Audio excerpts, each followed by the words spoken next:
Okay, welcome back, and we're back with House of the Devil.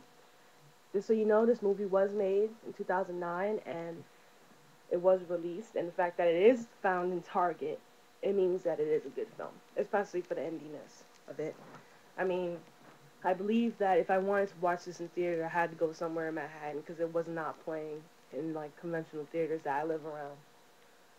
Um, I am smoking a cigarette right now because I usually don't smoke during reviews, but I really love the character of Megan, and she died smoking a cigarette in this movie. So, homage to Megan and Greta Gertwig for doing such a great job of her.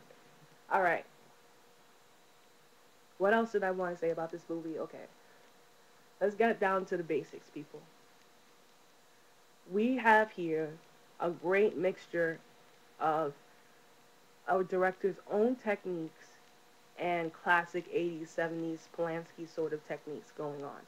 I mean, you have the close-ups for no apparent reason. I mean, it's really in your face, the close-ups and stuff that you would see in The Omen. I mean, I remember those close-ups. Um, but it's shot in obviously a technical way that it is, and it does have the deaths do have a Savini feel to it. It really does remind you, especially Megan's death. You know, well, let me show you. Let me basically tell you what happened because it really is no surprise in this movie that she's gonna die. It really isn't because she smokes, one, and two, she has a boyfriend. So obviously, in horror movie rules, she does have to die.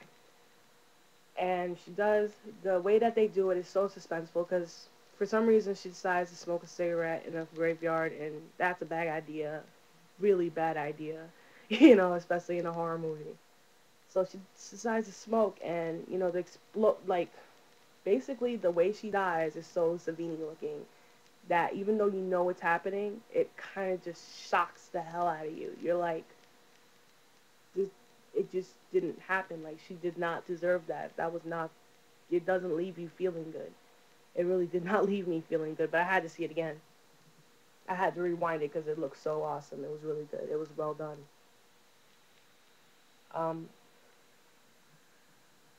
towards, like I said in the last video, warning, it does take a long amount of time because the director is just fucking with you and wanting you to see something bad happen, but I think it's done on purpose in the way that they want you to be like to want something bad to happen. By the time it does happen, you feel bad for wanting it because of the fact that it is horrible. I'm not going to reveal what does happen, but I want to point out that the shadows in this movie, the shadows are amazing, I have to say. I mean, the images that you get just from the shadows, just not,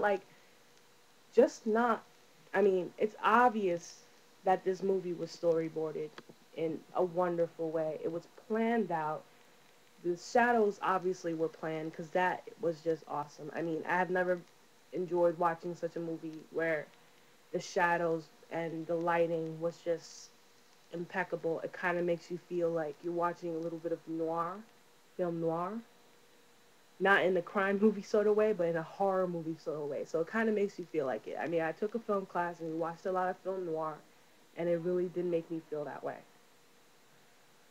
It was awesome. Lighting, I mean, especially since I believe they were filming in the real house, it was impeccable in the way that they lighted it. I mean, that must have taken a lot of effort. Uh, to see, obviously, that's another, I mean, I don't know, I guess an example would be, well, no, you can't really see any of it in the back. I was hoping there might be something, but no, there isn't. But basically, okay, let's see. The biggest problem that I had with this movie was that I wanted the last, I guess you could say, the climax, where everything does turn around. You could say that the climax, in the real sense of the word, would be Megan's death, but the climax for Samantha's character came and went a little bit too quickly. It really did. I understand I didn't want to linger on the torture of this girl. Cause, well, it isn't really torture. It's more like mental torture. But I, what I really wanted to see was how the hell does she come from wanting to survive to making the decision that she makes at the end. because honestly, you kind of understand it, but the time that it takes her to come to that decision, it does not really mesh well. So honestly, I wanted at least 15 more minutes on that ending. 15 more minutes to understand how the fuck does a character like Samantha go to one extreme to the other in such a quick amount of time. And then this film was still, it was shot in 18 days, but still, you kind of need that. I mean, she hardly talks because she is alone in the house for most of the movie. So I believe that we need just a little bit more hinting and just a little bit more. I'm not saying I wanted to be spoon fed, but I wanted to see a little bit more character development in that aspect. Because it is important to me to see how, I mean, I feel like it would have been just a little bit more effective in the sympathy for the character if that would have happened. um, what else? And also, the grandmother, we hardly even see what happens to her at all because she's just scratched in the face, and then all of a sudden, I guess she's just waiting at home. And I mean, I don't know. Also, for that character, there should have been some sort of resolution because it just seems like nothing at all happens to her, you know. And if you're looking for death count in this movie, there isn't really. I mean, let's see, what's the death count? I believe it'll have to be like 3. There are 3 people, and that's it. But honestly, when I go to see a horror movie, I don't really look for death count. I mean, if it's a slasher, yeah, sometimes it's great to see, different types of deaths and you. But this movie, I have to give it something because it does get you for about for the Megan's death at least. Greta Gerwig's character, it had me on the edge of my seat, and I haven't had that in a long while in horror movies where I'm at the edge of my seat and thinking, oh my God, how is she gonna get it? How is she gonna die? Like, oh my God, oh my God. And at the same time, it's like that horror that you don't want her to die, but at the same time, you're like, how is she gonna die? So I haven't experienced that exhilaration in a long time. So it was really great, and I have to thank the director and who wrote and I believe edited it for giving me that sort of classic horror movie feeling because I had not felt that in a long time. And Ty or T West, thank you.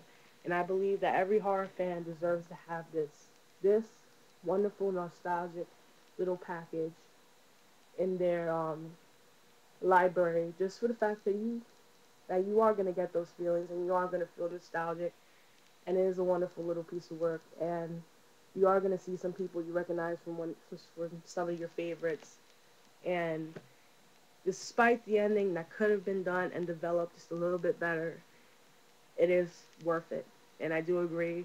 4 stars. I mean, 4 stars out of 5 because I really wanted that ending to be just a little bit better. Visuals, oh my God, 5 stars. The acting, Greta Gerwig did the best. I mean, fucking and everybody else, they did their part, and especially Tom Nolan, he was just so wonderful at being sympathetic but at the same time creepy and warning you as to what his intentions were. Um, but the girl Jocelyn Donahue, they say it's a breakout performance, but I believe at the end is more of a breakout performance for her. The rest of it, no, not so much. I mean, I wish she could have just stopped telling her to get a fucking grip. I was born in the 80s. Maybe that was something that was a big saying for most teenagers. But bitch, you needed to get a grip at the end of this movie because I don't understand how you went from one point to the other. This movie acting gets 5 stars just for the fact of Greta Gerwig and Tom Nolan. I mean, he did an amazing job. Her at the end, great. Kind of 4.5 maybe would be more appropriate, but this movie does get 4 stars.